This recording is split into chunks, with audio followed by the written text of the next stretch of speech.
barko, Naroro, at dito rin po sa pagsisimula ng diving operations. Pero siguro po nakikinig kayo kanina kay Mayor na Kimmer Olaso ng Zamboanga City. Ano po ang masasabi niyo dun sa kanyang assessment na baka raw may rolling cargo sa ilalim ng barko that caused the barko to tilt and eventually capsize or sink? Yes. Ma'am Nina, kasama po yan sa isinasagawa po nating investigation ngayon. Nagbigay po ng direktiba si Secretary po na Lopez na we will be going to conduct a full-blown investigation. So lahat po ng information na natatanggap po ng Philippine Coast Guard as to the possible cause of incident po, aksidente ito, ay kasama po yan sa investigation po natin. And as we speak po, Ma'am Nina, dumating na rin po yung ating mga technical divers and yung remote-operated vehicle po natin.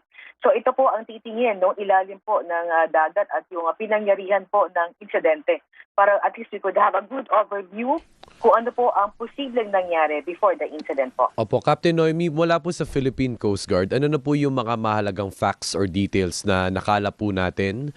Time of incident, ilang nautical miles po ito papuntang Sulu, and all these essential details, ma'am.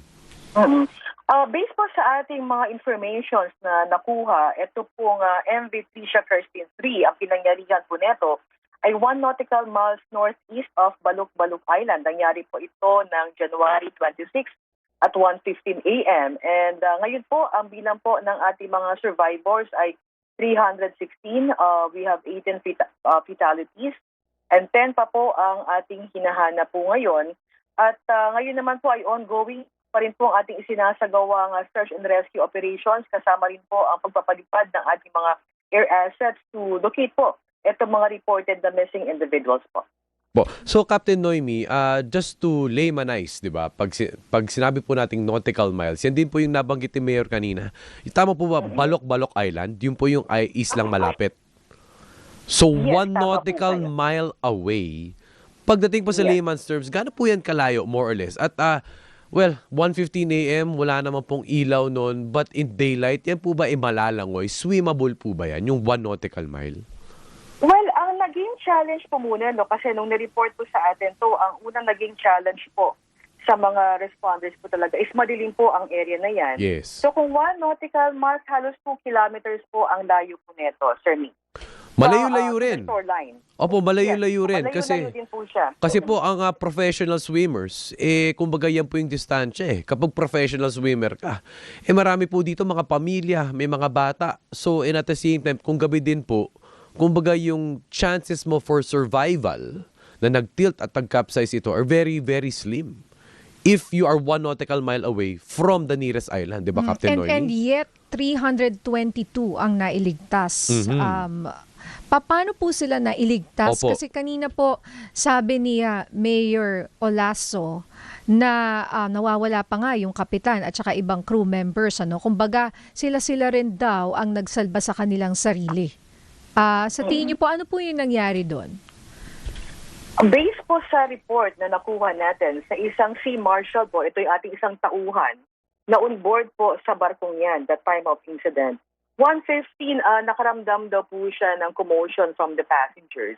And he immediately checked po kung ano po ang nangyari. And nakita po yan na may possible listing po. So he went to the captain and informed. And then naging mabilis daw po ang pangyayari.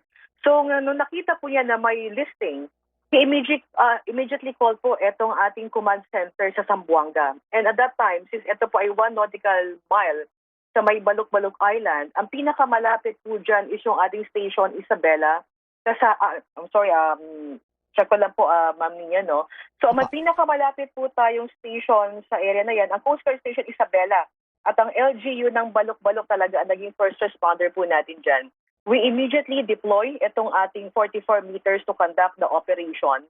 At yun nga po, nabanggit ko kanina, ang naging challenge po talaga is yung madilim pa nung time na yan. So, halos nag-antay initially itong ating mga victims po netong pagkalubog netong motor bunker station. So naging mabilis po according sa ating sea marshal ang pag-tilt, ang pag-list at ang paglubog. So ganun po ang nangyari. Captain Noemi, Ilang minutes po yun from the tilting and then paglubog?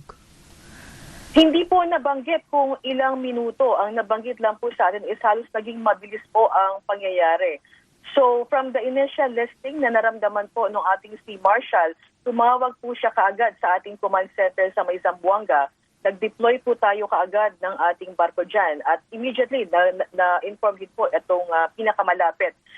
More or less 10 to 15 minutes. Hindi po ako makapag ng accurate talaga, but more or less. Ganyang oras po dahil napakabilis daw po talaga ng pag-list and pag-submerge po. Opo. Captain Noemi, barko na ito. sa panayan po natin kanina with Mayor. So, initially po, yung reaction po ninyo siguro dun sa, kasi biglang nag-tilt, diba? Tumagilid, tapos nag-capsize. Because of the rolling cargo. So, from your standpoint, that makes sense. Na kung bakit ganun siya kabilis, siguro bigla ang nag-shift yung weight sa isang side, which caused the ship to capsize. Sir Biggs, I don't want to give a conclusive statement as to the contributing factors netong pag-list and paglubog.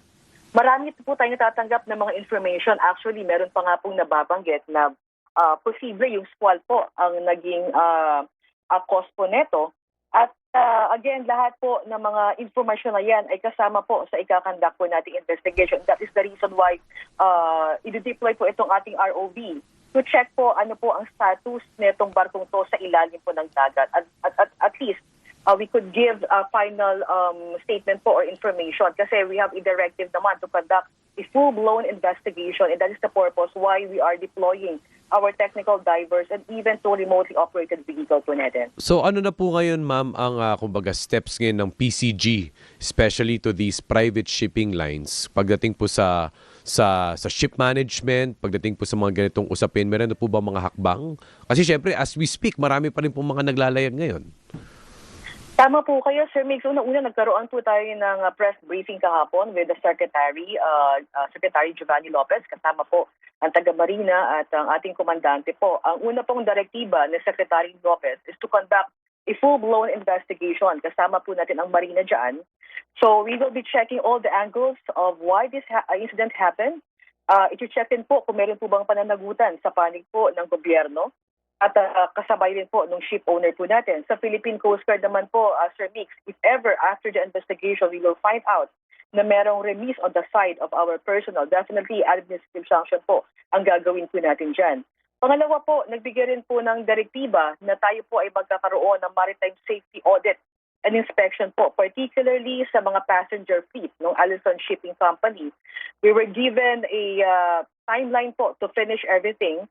At temporarily po, grounded na po siya. So, nagbigay rin po ng direktiba na kung sino man po ang interesado mga shipping lines na compliant po sa safety regulations po natin, the Marina could issue a special permit. And if ever, magkakaroon po tayo ng kakulangan sa commercial vessel na magta-transport na itong ating mga kababayan, definitely the Philippine Coast Guard's 44-meter vessel will be utilized po.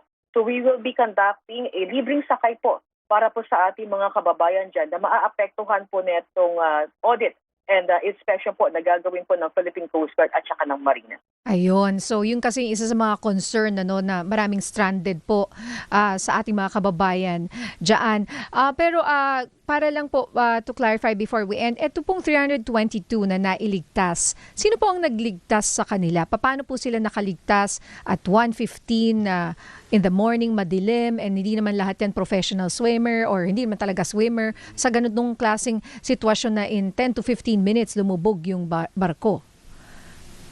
Unang-una po, nabanggit ko kanina, Ma'am Linya, no? Tina po natin kaagad itong Coast Guard Station Isabela po natin. So itong station naman po natin ay nakipag-coordinate po kaagad sa Allison Shipping. So nag-deploy po ang ating Allison Shipping na isang commercial vessel na Seajet.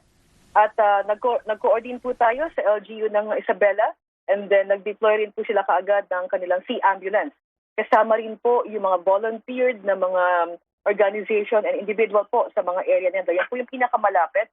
And at the same time, yun nga po, nag-deploy na rin po tayo ng mga barko natin. So sunod-sunod na po ang naging responde noon At nagkaroon po tayo ng activation ng ating mga incident command post para maging systematic po yung pagdala ng ating mga survivors, and unfortunately, ito po mga fatalities po natin. So Opo. ganun po ang nangyari. Mabilis Ma'am na Nina. response, so marami ang na-rescue. Kasi, di ba, it could have been worse, Captain Noemi, di ba? Kung matagal yung siguro response ng ating yung pinadala po ninyo, ano, na nag-respond dun sa insidente. Pero just the same, kami po ay nakikiramay sa lahat po ng nasawi na wala ng buhay. Kasi kami ni Jack Batallones nung Monday dito po, kasi kausap natin si Captain Noemi rin eh. Ang pinag-uusapan natin, yung parang fishing team. Oo, hindi pala sila diver, kundi mga fishing aficionados, yung nagfi-fish lang, na nawawala din at na, di ba, Captain Noemi? Yes, tama po, Ma'am Nina, yung motorboat Amihara po ang ating pinag-uusapan that time. And then pumasok tong balita na to, and sinasabi nga may 6-month-old baby na kasama sa mga nasawi at mga bata. Kaya kami po ay nakikiramay sa kanila mga pamilya at sa lahat po ng apektado sa insidenteng ito. Maraming salamat po sa ating spokesperson ng Philippine Coast Guard, Captain Noemi Cayabyab. Thank you po, Ma'am Nina and Sir Mix, and good morning po.